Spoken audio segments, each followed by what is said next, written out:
Hello, and welcome to Community First, a BPA podcast where we engage in legal and social conversations with the community. I'm your host, Ernest Kofi Boateng, a lawyer here at BNP Associates, and today we are discussing a growing and troubling issue, sextortion. Now, sextortion is a crime that's becoming increasingly common in our digital world, with serious consequences for victims. Joining me today is Nelson Herald Darko. He is the Senior Manager of Child Online Protection at the Cybersecurity Authority Ghana, and he will be helping us break down these complex issues and providing us with valuable insights into how we can tackle this growing problem in our society. Welcome, Mr. Darko. Thank you, Ernest. And thank you for joining us once again. Yes. It's always a pleasure to have you here with us to discuss these social topics. That's fine. Let's delve in. To begin, Mr. Nelson, can you explain to our listeners what exactly sextortion is? All right, Ernest. First of all, I'd like to take this opportunity to greet everyone who is listening to us, and thank you for giving me the opportunity as well. Practically, if you are saying sextortion, some also say blackmailing. Others call it financial sextortion. Others also call it sexual extortion. Practically, what I would say is that there is a perpetrator who manipulates, who coerces people to review sexual videos of them, and then those perpetrators will use those sexual videos and photos to blackmail them. Okay. So they demand for money, and there's also a threat that if you don't pay this, I'll release the videos that you have given to me for public. Okay. That is practical. That's how sextortion is. So there is a manipulation, there is coercing, then there's tricks. Okay. So as perpetrators use tricks to let people review their sexual images and videos to them, and then later on they will use those videos to manipulate, to blackmail them. Okay. You understand? So they demand for money. Some also demand for sexual favors. Okay. And they depend on the interests of the perpetrators. So the perpetrators can be sometimes people you know or people you don't know. Okay. It can be that your ex can blackmail you. Okay. Sometimes people can also pose as who they said who are not identity theft. They can use pictures and pose at them, but they are not the real people. So they are not the one behind the camera. They'll use pictures, they create fake profile, then they use those to blackmail people. So it can be people you know or people you don't know. Okay. All right. So you mentioned that there's a form of blackmail, but can you explain to us how sextortion or sexual extortion, as you've mentioned, differs from the other forms of the traditional blackmail that we know? Okay, so sextortion differs. So sextortion has to do with the sexual aspect of the blackmail. So sextortion is a form of a blackmail, and there are other blackmails that also occur in our society, as you are saying. So, for instance, I can tell you something secret, and then later you promise me that you keep that secret. Later, I see that you have released that information to the public or some people. So that is a form of a blackmail. But sextortion has to do with sexual issues. It's related to images of sexual videos and other images. But then blackmail can be any other information. Any other information. It can be that maybe I'm dating a girl in the church, and then I've come to inform you that this is what I'm doing. You have promised me that you keep that information, only to find out that information is already out. You have blackmailed me. Okay. You understand? Well, that makes sense. Yes. That makes sense. So how does sextortion typically occur? And what role do social media platforms and messaging apps play in facilitating this crime? All right, that's a good question. So practically, sextortion it occurs in the process. It doesn't just go that way, that the perpetrator will just say, give me this and I'll do this. It's a process. And the first process that it goes through is the initial contact. So the perpetrators make initial contact. They create social media platform, and then they contact you using those platforms. So it can be Facebook or Snapchat or any other. So after the initial contact, then they build trust. So they build trust. They let you know that they are innocent. But before they do the initial contact, they do what we call reconnaissance. They gather information about you. Passive reconnaissance, you are not aware. So they will go online, they gather information about you, and then when they come, they come as if they are innocent. So after making the initial contact, then they build trust. Okay. When they build trust, what comes next? Now, in building trust, they share sensitive information. There's a conversation. You reveal secret. The person also reveals what secrets. Okay. Then what comes next is the request for what? Explicit. Because you have formed the trust is there, then the perpetrator will request what? Explicit pictures and videos from you. You will give it out. You will give it out because the trust that you have built. Okay.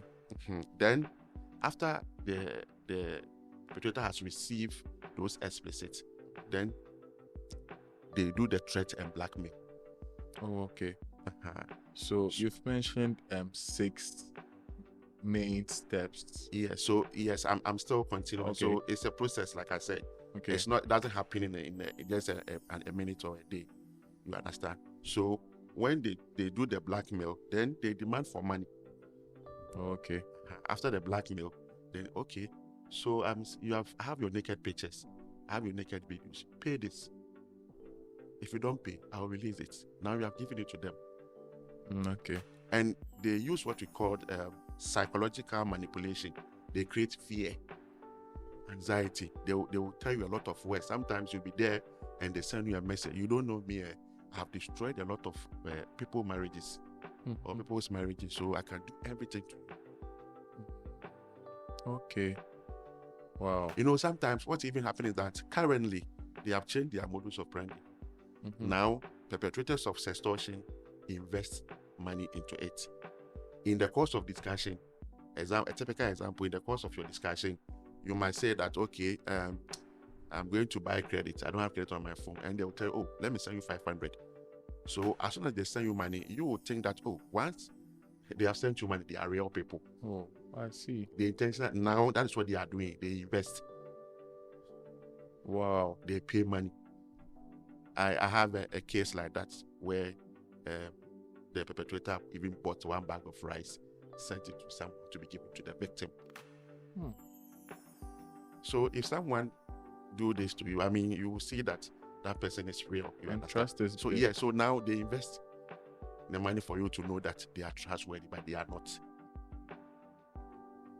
That's really interesting and so insightful. Yes. So you were saying that what role does social media play? At least, so they use those channels to communicate and then to share information. Oh, okay. And let me tell you this: in 2022, a research that was conducted by Via Social, they are saying that Ghana, in terms of social media, we rank 3rd in the whole world.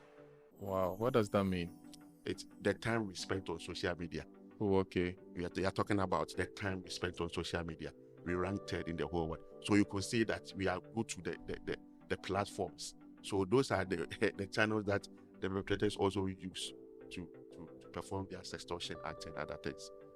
All right. Thank you so much for this insight you've provided. Now, that brings us to the victims. Sextortion can be devastating and has its own dire consequences. Can you talk about the psychological and then the social impact on the victims? Yes, definitely. It has. Let me give you a practical example. There was a case that I was handling, a sextortion case, and I could easily observe the kind of psychological trauma that the victim was going through. There was anxiety. Anytime a call comes, she starts shaking. She develops some fear, so she doesn't want to even pick calls again. You understand? So there's anxiety, there's depression, and there's post-traumatic disorder. That is, in the night, the person couldn't sleep. She has nightmares and other things. So those are the psychological factor. And in terms of social aspect, anything that is pleasurable to the person is no more pleasure again. Yeah. So if the person like watching movies, she doesn't feel like watching it again.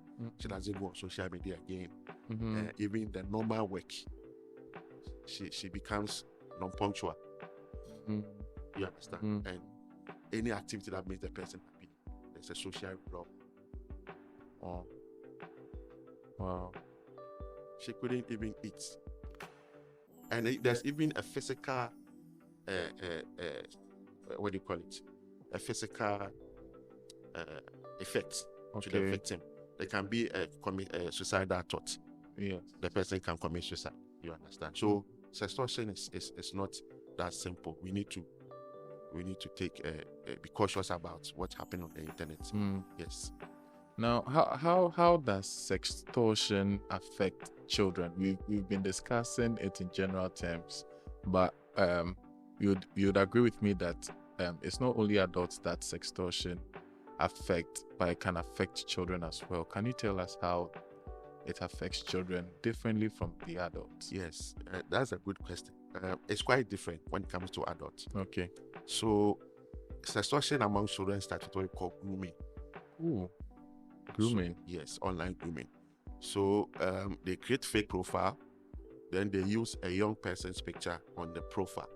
So when your child is chatting with the person, your child thinks that he or she is chatting with a peer. But behind the camera, there's an old person. So it's normally done by predators. So when they gather those information about your child, then the same process, they build trust, they ask for a request for explicit and all those things. And when they have access to those videos of your child, sexual videos of your child and images, they don't blackmail the child. Why?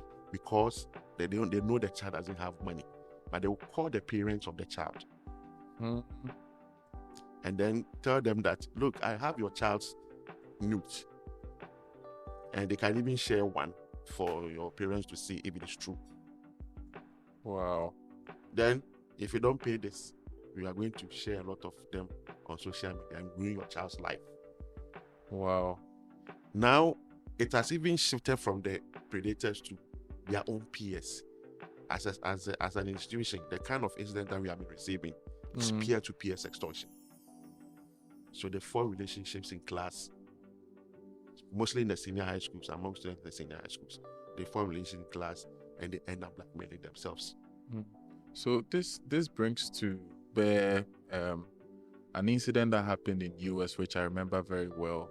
A 17-year-old Jordan DeMay, who was a high school student from Marquette, Michigan in the United States, and tragically died by suicide in March 2022 after falling victim to an online sextortion scheme orchestrated by Nigerian scammers.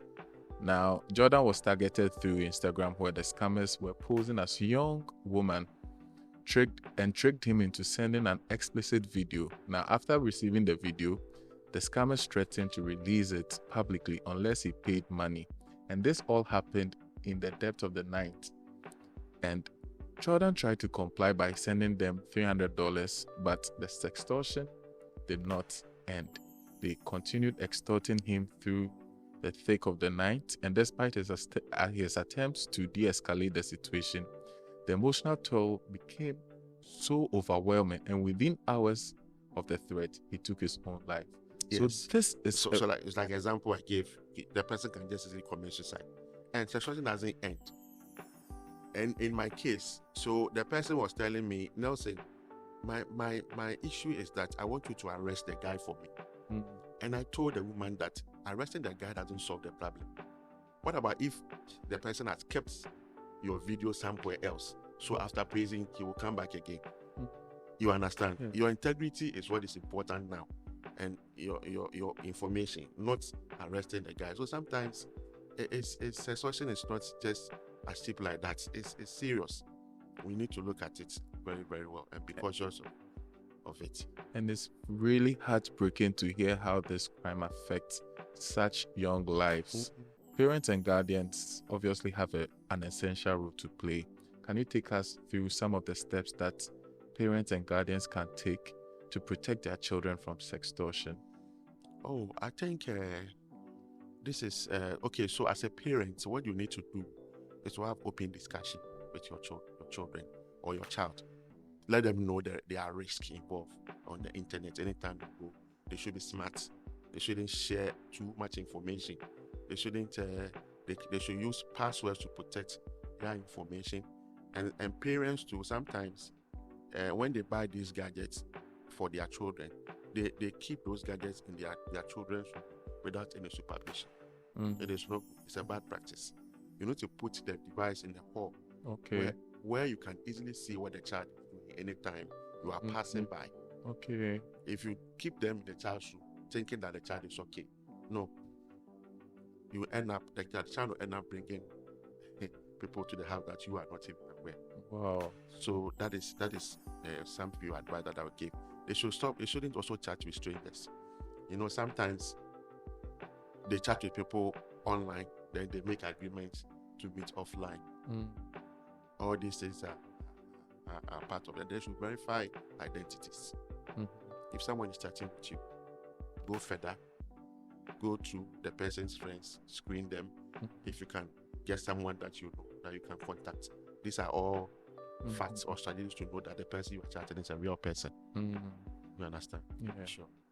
Okay, now let's focus on the legal aspect. Ghana has made strides in combating cybercrime with the Cybersecurity Act of 2022 and the Cybersecurity Authority where you work. Now, could you walk us through the key provisions of this act that relates to sextortion? Okay, so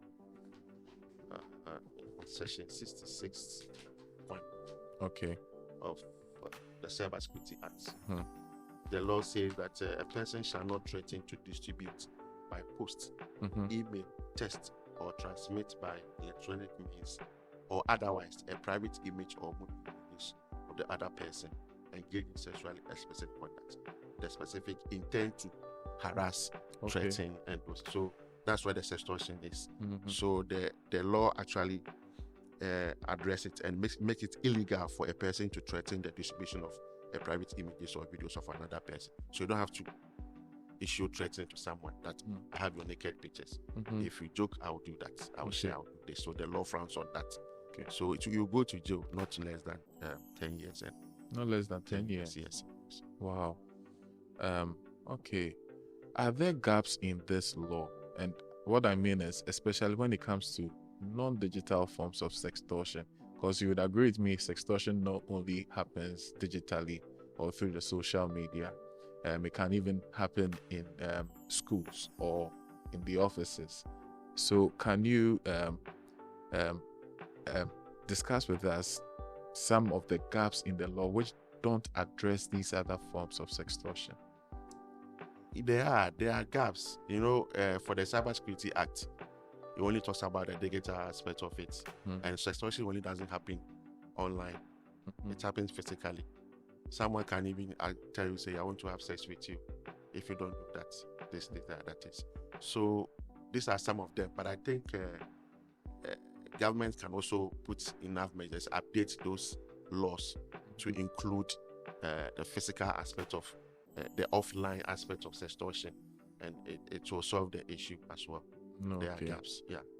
And that's an important point to note. Yes. So what can individuals and institutions also do to prevent sextortion, both online and offline? Individuals? Yes. Oh, okay. So individuals, you need to be cautious about your online activities. So one, you use strong passwords to protect your information. And also there are privacy settings on your social media app that you can do so that only the people you know can view your photos and videos. And you should also limit the interactions you do on social media, especially chatting with strangers and other things. Like I said, verify identities is one of them. And also, what again? You need to know that not all that you see on the internet are reliable. There are fake people there. So have this thing in mind. And then you should also trust your instinct. Sometimes when you are about to send one, something comes in. What I am doing now, what will be the consequences? So your instinct will tell you something. So sometimes you need to quickly trust your instinct and make before you make a move. It's also part of the strategy. So these are some of the things that you need to to be Okay. aware of as an individual. Okay. Thank you so much. What about the steps victims themselves Okay. should take if they've been targeted by sextortion? Because the instance I cited of the 17-year-old Jordan DeMay, it happened in the thick of the night, very late, and there was no one, he alone in his room. What should such a victim who has been targeted by sextortion do, or what are the active steps he can take? Let me give you a practical example. So, in a case that I was handling, the sextortion case, so the lady asked me if she should send the money to the guy is demanding money, so send the money to. And I asked her, if you send the money, what's the probability that after taking the money, the guy won't threaten you again? So, first of all, you need to calm down. Don't respond to any threats. Don't pay any money. You seek for support, and there are available support with the cybersecurity authority. With the 292, we just call our office. Then we'll help you to solve such issues. You can also call the Ghana Police Service, the CID headquarters. They also have number, they can assist you. So that is what you need to calm down. You need not to respond to threats, like I said. Don't fear. Don't pay any money. That is the advice. Don't pay any money, because the money doesn't mean that you have solved the issue. But when you pay, the person is gone. The person is not gone. The person will keep coming, asking for. Because once the person mentioned 5,000 and you pay, the person knows that you have money. So if the person, then let me ask 10,000, because the person knows you pay. So don't pay any money. That is it. Don't respond to any threats. These are the information. Just calm down, seek for assistance, and that is the number I've given to you, 292. Just call us and then we'll handle issues for you. Okay. Thank you for those practical steps. Before we conclude, do you have any final takeaways or advice for our listeners? Yes. What I would say is that sextortion is on the rise. Just this half of the year, CSA reported 224 cases of sextortion. As I'm speaking now, we have sextortion among both children and adults at the courts that we are handling. It is not easy. When it affects you, you become helpless. So you have to take the advice that I've given. You shouldn't share more information on social media. Don't trust anybody. They are on social media. They are strangers. They are not real people.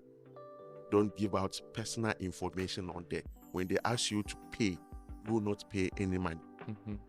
Remember to use your passwords on your information so that no one can just hack into it and then have access to your important information. Yeah, so these are some of the things that I'll get. And then if you have any issue, you can call the 292 as I've indicated. The Cybersecurity Authority will assist you. Is it toll free? It's toll free, yes. Okay. That's an important message. Thank you, Mr. Nelson, for sharing insights and expertise on this present issue. I'm sure our listeners have gained a lot from this discussion. And thank you to our listeners for tuning in to this episode of Community First. Remember, online safety is a shared responsibility. Stay informed, stay vigilant, and don't hesitate to seek help if you or someone you know is affected by sextortion. Until next time, take care and be safe online. Bye-bye.